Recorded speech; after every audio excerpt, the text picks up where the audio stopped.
اصل اس کا حق ہے پہلے.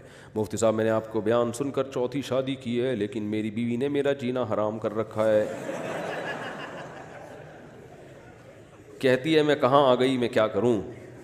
سب کی بیویوں نے ایسے موقع پہ یہی کیا ہوا تھا. تو آپ بھی تو دوسری نہیں چوتھی کر رہے ہو یار.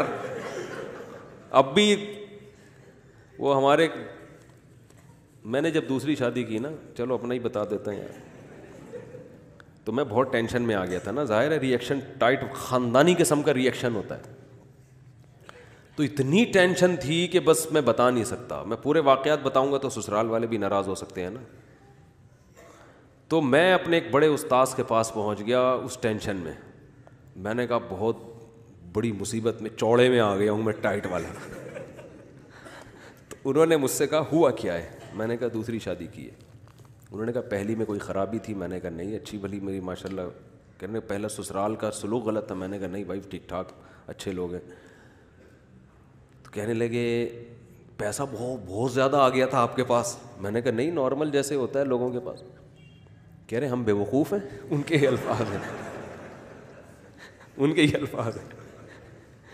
کہہ رہے تم ہمارے شاگرد کل کے بچے, ہمارے پاس پیسہ تم سے زیادہ, اور ان کی صحت بھی مجھ سے بہت ڈبل اچھی. میں تو اس وقت بہت باریک تھا, آپ لوگوں نے تو میرا ماضی نہیں دیکھا.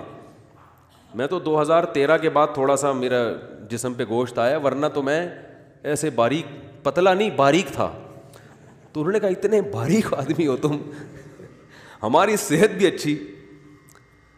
تو پھر مجھے کہنے لگے, مجھے نہیں ایک دوسرے شاگرد کو کہنے لگے کہ ایک آدمی کو شہد پینے کا شوق ہے, جوش میں آ کے وہ ڈائریکٹ شہد میں ہاتھ دے کے, چھتے میں ہاتھ دے کے شہد نکال رہا ہے, اور پھر آ کے شکایت کرتے ہیں مکھیاں کاٹ رہی ہیں. آگے ابھی بات کمپلیٹ نہیں ہوئی. انہوں نے کہا ایک آدمی جس کو شہد پینے کا شوق ہے, ایک طریقہ تو ہوتا ہے نا تمیز سے کاٹے اور وہ برتن میں, کہہ رہے اتنا شوق ہے اس کو شہد پینے کا کہ ڈائریکٹ چھتے میں ہاتھ دے کے کیا کر رہا ہے, شہد نکال رہا ہے. پھر شکایت کرتا ہے کہ مکھیاں کاٹ رہی ہیں. تو بتاؤ بہت بڑا بیوقوف ہے یا نہیں. تو دوسرا میرا کلاس فیلو تھا, اس نے کہا ہاں. کہتے ہیں یہ مفتی میرے بارے میں کہا, یہ اس مولوی کو دیکھو شہد کے چھتے میں منہ دے کے شہد پی رہا ہے, اور پھر آ کے شکایت کر رہا ہے کہ استاد جی مکھیاں کاٹ رہی ہیں. تو میں نے کہا یہ کیا تسلی دیں گے مجھے یار, یہ تو اور زیادہ ٹینشن دے رہے ہیں. تو میں وہاں سے پتلی گلی سے نکل گیا. تو میں نے کہا یہاں پھر ایک اور استاذ ملے. میں نے کہا یہ چل رہا ہے بھائی, بہت زیادہ ٹینشن ہو رہی ہے. حالانکہ مجھے پتا تھا ٹینشن ہوگی, لیکن بہت جتنا سوچو گے نا ٹینشن ہو رہی ہے, اس کو 10 سے ضرب دے لو اتنی ہوتی ہے. سوچ کے جتنا ٹینشن کا تصور آپ کے دماغ میں ہے نا, اس سے بھی زیادہ. تو پھر کیا ہوا, میں نے کہا, انہوں نے کہا بس چھوڑو یار, جو ہونا تھا ہو گیا. پھر ہم نے کہا ٹینشن میں جینا سیکھو. میرے پاس اس وقت ہوتی تھی GTO 125, خاندانی قسم کی بائکیں ہم نے ہمیشہ رکھی ہیں.